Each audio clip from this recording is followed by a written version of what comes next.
فرمایا اللہ رب العزت نے وَذَرُوا ظَاهِرَ الْإِثْمِ وَبَاطِنَهُ، چھوڑ دو وہ گناہ جو تم ظاہر میں کرتے ہو یا تم چھپے ہوئے کرتے ہو۔ گناہ کرنے کی 4 وجوہات ہوتی ہیں، اللہ رب العزت نے ان 4 وجوہات کا تذکرہ قرآن پاک میں کر کے اس کا جواب بھی دے دیا۔ سب سے پہلی وجہ گناہ کرنے کی یہ ہوتی ہے کہ بندہ سمجھتا ہے کہ مجھے دیکھنے والا کوئی نہیں۔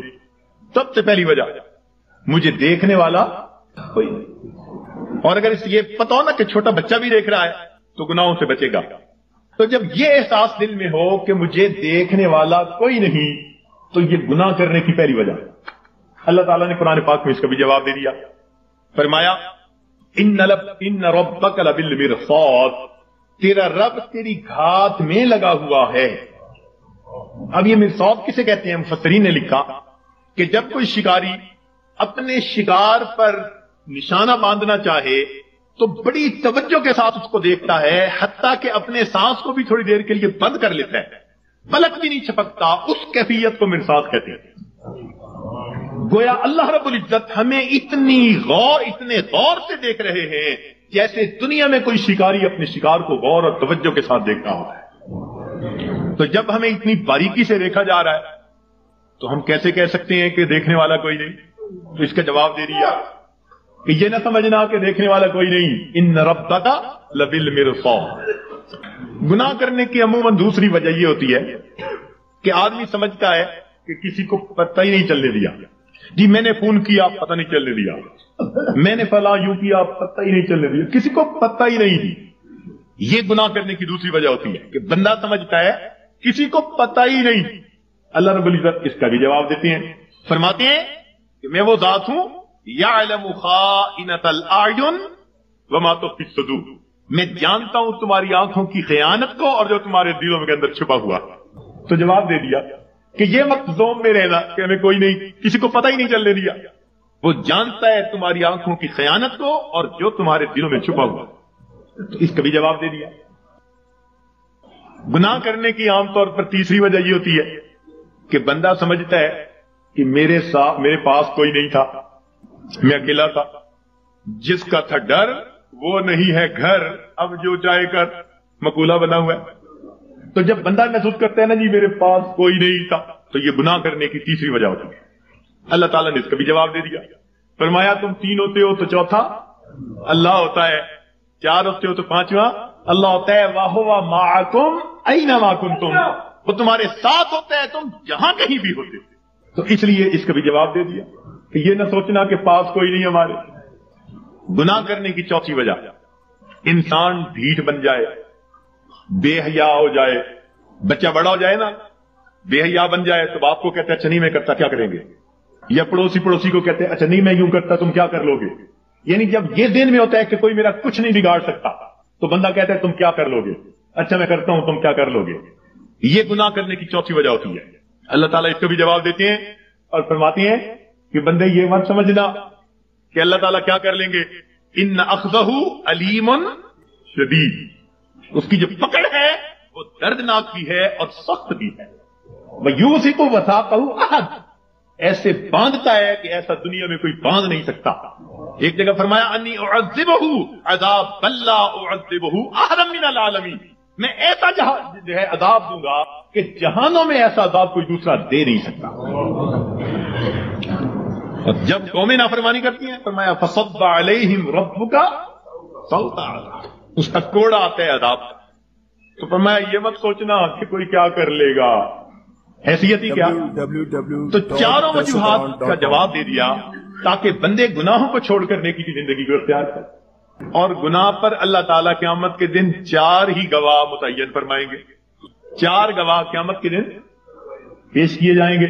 سب سے پہلا گواہ اس بندے کے کندھوں کے اوپر جو کرامن کاتبین ہوتے ہیں وہ سب سے پہلے گواہ ہوں۔ ان علیکم لحافظین کرامن کاتبین یعلمون ما تفعلون، فرشتے گواہی دیں گے رب کریم ہم نے اس کو یہ گناہ کرتے دیکھا، یہ گناہ کرتے دیکھا، یہ گناہ کرتے دیکھا۔ یہ سب سے پہلی گواہی ہوگی معصوم فرشتوں کی گواہی۔ پھر دوسری گواہی اس کے نام اعمال کو پیش کیا جائے گا۔ وَوُضِعَ الْكِتَابُ فَتَرَى الْمُجْرِمِينَ مُشْفِقِينَ مِمَّا فِيهِ، پھر گنہگار بندہ، مجرم بندہ جب دیکھے گا نام اعمال کو تو اب ڈرے گا، گھبرائے گا، کیا کہیں گے؟ وَيَقُولُونَ يَا وَيْلَتَنَا مَا لِهَٰذَا الْكِتَابِ، ہائے ہماری کم بختی، یہ کیسی کتاب ہے، لا يغادر صغیرة ولا کبیرة الا احصاها ووجدوا ما عملوا حاضرا ولا يظلم ربك احد، جو کیا ہوگا اپنے سامنے حاضر پائے، تیرا رب کسی پر ظلم زیادتی نہیں کرے گا۔ تو یہ دوسری گواہی ہوگی۔ اور تیسری گواہی اللہ تعالیٰ زمین سے لیں گے، زمین کو پوچھیں گے کہ تو بھی خبریں سنا، تیری پیٹھ پر کیا ہوتا رہا۔ یومئذ تحدث اخبارها بان ربک اوحی لها، زمین گواہی دے گی، بتائے گی کہ میری پشت پر اس نے فلاں جگہ یہ گناہ کیا، فلاں جگہ یہ گناہ کیا، اس گناہ کے لیے چل کے گیا تھا، زمین گواہی دے گی۔ اور چوتھے گواہ وہ انسان کے جسم کے اپنے اعضاء ہوں گے، اس کے اوپر گواہی دیں گے، سمعهم وابصارهم وجلودهم بما كانوا يكسبون، اس کی آنکھیں، اس کی زبان، اس کے کان، یہ سب اس کی گواہی دیں گے۔ اور پریشان ہوں گے اس وقت لوگ، وقالوا لجلودهم لما شهدتم علينا، اس وقت اپنے اعضاء کو یہ کہیں گے کہ تم نے کیوں گواہی دی، اور تمہاری لذتوں کی خاطر ہی تو ہم گناہ کرتے تھے، تم نے کیوں گواہی دی؟ قالوا انطقنا اللہ الذی انطق كل شیء، وہ اعضاء کہیں گے ہمیں اللہ نے گویائی دی جس نے ہر چیز کو گویا کیا، اس لیے جو بیتا ہم تو اس کی پوری رپورٹ اپنے رب کو پہنچائیں گے۔ اللہ تعالیٰ فرماتے ہیں وما کنتم تستترون، کہ تم تو پردہ ہی نہیں کرتے تھے اپنے ان اعضاء سے کہ یہ قیامت کے دن گواہ بننے والے تھے۔ تو کوئی آدمی اپنے اعضاء سے پردہ کر سکتا ہے گناہ کرتے ہوئے؟ انہی سے تو کرنا ہوتا ہے۔ تو یہ چار گواہ قیامت کے دن گناہگار کے خلاف پیش کر دیے جائیں گے، اور بندے کے لیے پھر فرار کا کوئی راستہ نہیں رہے گا سوائے اس کے کہ اس کو خود تسلیم کرنا پڑ جائے گا کہ رب کریم ہاں میں نے یہ گناہ کی، یہ خطائیں کی۔ تو اس لیے آسان طریقہ یہ ہے کہ ہم دنیا میں ہی ان گناہوں کو چھوڑ کر اپنے رب کریم سے اس کی معافی مانگ لیں، پروردگار سے اس کی معافی مانگ لیں، تاکہ اللہ تعالی ہمارے ان گناہوں کو معاف فرما دے۔ دیکھیے حضرت ابراہیم اعظم رحمۃ اللہ علیہ کے پاس ایک نوجوان آیا، کہنے لگا حضرت گناہ کرتا ہوں، چھوڑ نہیں سکتا، ڈر بھی لگتا ہے اللہ تعالیٰ کی ذات سے اور اس کی عذاب سے، تو میں کیا کروں؟ تو اللہ والوں کا دستور ہوتا ہے کہ یہ دھکے نہیں دیتے، یہ نفرت نہیں کرتے، یہ سینے سے لگاتے ہیں، یہ سمجھاتے ہیں، پیار کے انداز میں، محبت کے انداز میں بات سمجھاتے ہیں۔ تو حضرت نے اسے کہا ہاں ہاں میں تجھے ایک ترکیب بتاتا ہوں۔ وہ بڑا خوش ہو گیا کہ حضرت مجھے ترکیب بتائیں کہ میں گناہ بھی کرتا رہوں اور عذاب سے بھی بچ جاؤں۔ آپ نے فرمایا بھئی پہلی ترکیب تو یہ ہے کہ تو اگر گناہ کرتا ہے تو اللہ رب العزت کی نگاہوں کے سامنے گناہ کرنا چھوڑ دے، چھپ کے گناہ کیا کر۔ کہنے لگا جی میں اس کی نظروں سے چھپ کے گناہ تو نہیں کر سکتا۔ فرمان لگے اچھا ایک دوسرا طریقہ بتاتا ہوں، اور وہ طریقہ یہ کہ تو اللہ رب العزت کا رزق جو دیا ہوا ہے وہ کھانا چھوڑ دے، کہ نہ تمہارا دیا کھاتا ہوں نہ تمہاری بات مانتا ہوں۔ کہنے لگے جی اللہ کا دیا ہوا رزق کیسے کھانا چھوڑ دوں، یہ تو نہیں کر سکتا۔ فرمایا اچھا تیسرا طریقہ بتاتا ہوں کہ تم اللہ تعالیٰ کے ملک میں رہتے ہوئے اس کی نافرمانی کرتے ہو، تو یہ زمین و آسمان اللہ کا ملک ہے، اس کی ملک ہے، اس سے نکل کر گناہ کر لو۔ کہ جی میں کیسے نکل سکتا ہوں زمین و آسمان سے باہر؟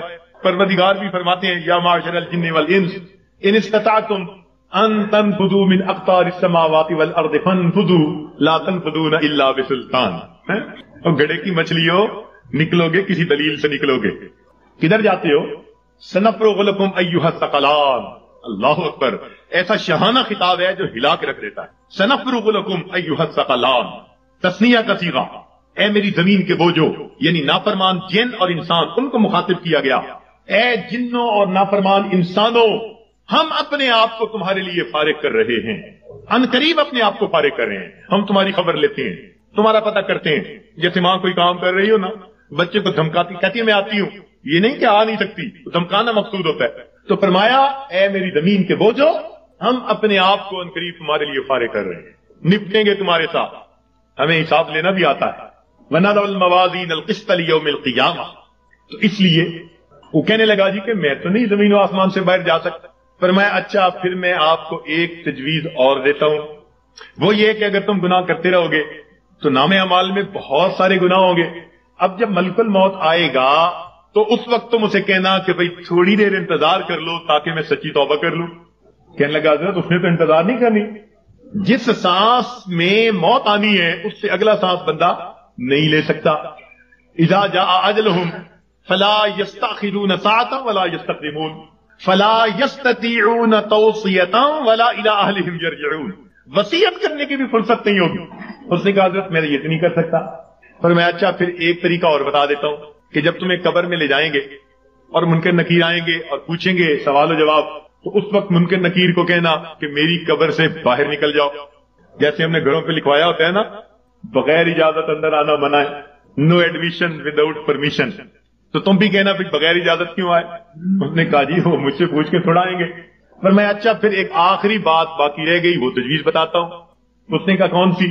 کہ قیامت کے دن جب تمہارے گناہ اللہ رب العزت کے حضور پیش کیے جائیں گے اور اللہ تعالیٰ تمہیں جہنم جانے کا حکم دیں گے اور فرشتے پکڑ کے لے جانے لگیں گے، تو ضد کر کے کھڑا ہو جانا میں نہیں جاتا۔ اس نے کہا حضرت فرشتوں کے سامنے میری کیا حیثیت ہے کہ میں کہوں میں نہیں جہنم میں جاتا؟ جب اس نے کہا میری کیا حیثیت ہے تو اس وقت فرمایا، اس وقت اس کو ٹھوکر لگائی، فرمایا کہ اے دوست جب تو ان میں سے کچھ بھی نہیں کر سکتا تو تو اپنے رب کی نافرمانی ہی کیوں کرتا ہے؟ اس نے کہا حضرت مجھے بات سمجھ آ گئی، آج کے بعد میں اپنے پروردگار کی نافرمانی نہیں کروں گا۔ تو یہ اللہ والوں کے سمجھانے کا انداز ہوتا ہے، وہ اچھے انداز میں بات سمجھاتے ہیں۔ تو اس نے گناہوں کو چھوڑنے کا فیصلہ کر لیا۔ تو گناہ ہم جو کرتے ہیں یہی گناہ ہمیں پریشان رکھتے ہیں۔ یاد رکھیے گناہوں کی وجہ سے ہی افراد مصیبتوں میں پڑتے ہیں اور قومیں مصیبتوں میں پڑتی ہیں، اور نیکی کے ذریعے اللہ رب العزت ان کو مصیبتوں سے نکالا کرتے ہیں۔ آج ہماری حالت تو یہ ہے کہ کام کرتے ہیں بندیوں والے اور تنخواہ مانگتے ہیں بادشاہوں والے۔ یاد رکھنا مسلمان کے لیے دنیا میں دو راستے ہیں، نیکی کرے گا امام عالم، اور اگر گناہ کرے گا تو غلام عالم بنے گا۔